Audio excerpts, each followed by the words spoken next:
The tee time for Xander Schauffele alongside Gary Woodland at 2:10 Eastern Time. Gary Woodland, Tuesday will be 1 year to the day of his last win, that being the U.S. Open at Pebble Beach. John, let's go back to Xander Schauffele because, if you consider, his class, his vintage, you look at Thomas, you look at Spieth, that vaunted class of 2011, that high school class, goes to San Diego State. When he won the Tour Championship, it was Justin Thomas who got all the run because he won the FedEx Cup on the same day. From a player's perspective, is Xander Schauffele overlooked or underrated? Well, I don't think either one, Gary. I think he's just well respected through the players. And where he's won overseas. He's won at Kapalua. He's won at Eastlake.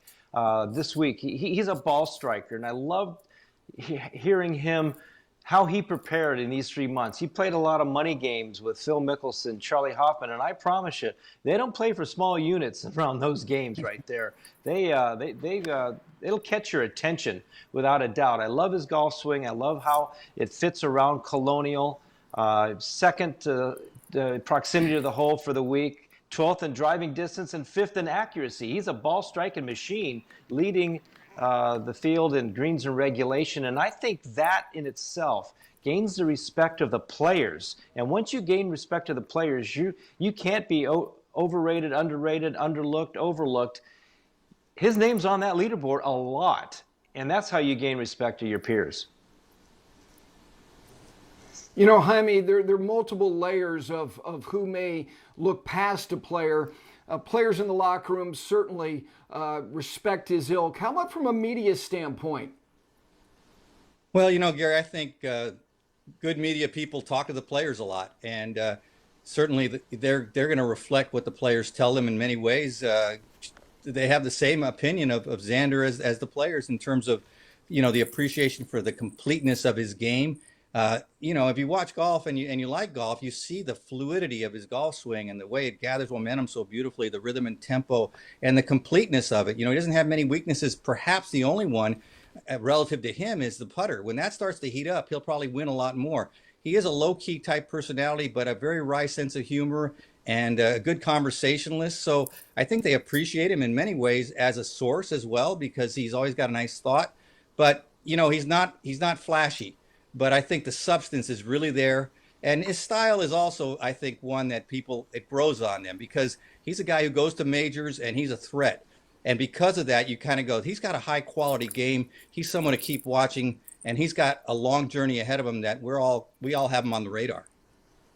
It's interesting, Jaime, because as we're describing this leader of our tournament, he reminds me a great deal of Ben Hogan. Here we're talking about Xander being very focused, being very quiet, not really a flashy personality, just gets out there and does his thing. John was talking about the variety of places that Xander has won. Last season when he won that Century Tournament of Champions, he did it with an 11 under par 62 to overtake Gary Woodland. Are you kidding me? How he's doing it this week is the thing that's impressing me so much. He's 86% with driving accuracy and 83% greens and regulation. Yesterday, he was actually negative in strokes gained putting. Does that not say Ben Hogan at Colonial as well? It's about the ball striking. He's number one this week, or was in the third round for strokes gained off the tee and tee to green. Number one in the third round of proximity to the hole at 18 feet, 5 inches. Again, ball striking, ball striking.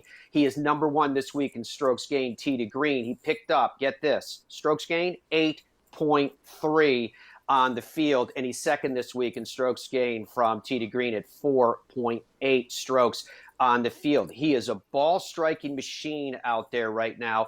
Absolutely, he will not be consumed by the moment. He knows what he's capable of. The players know what he's capable of, and I think the scores that he's putting up and that which backs up those scores, absolutely remarkable.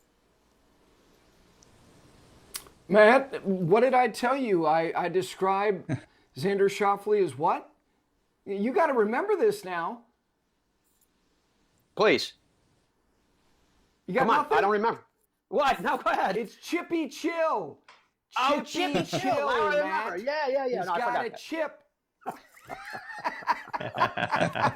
I think, he's not somebody who's going to make a ton of commercials. There was a great feature that was run on Golf Central yesterday.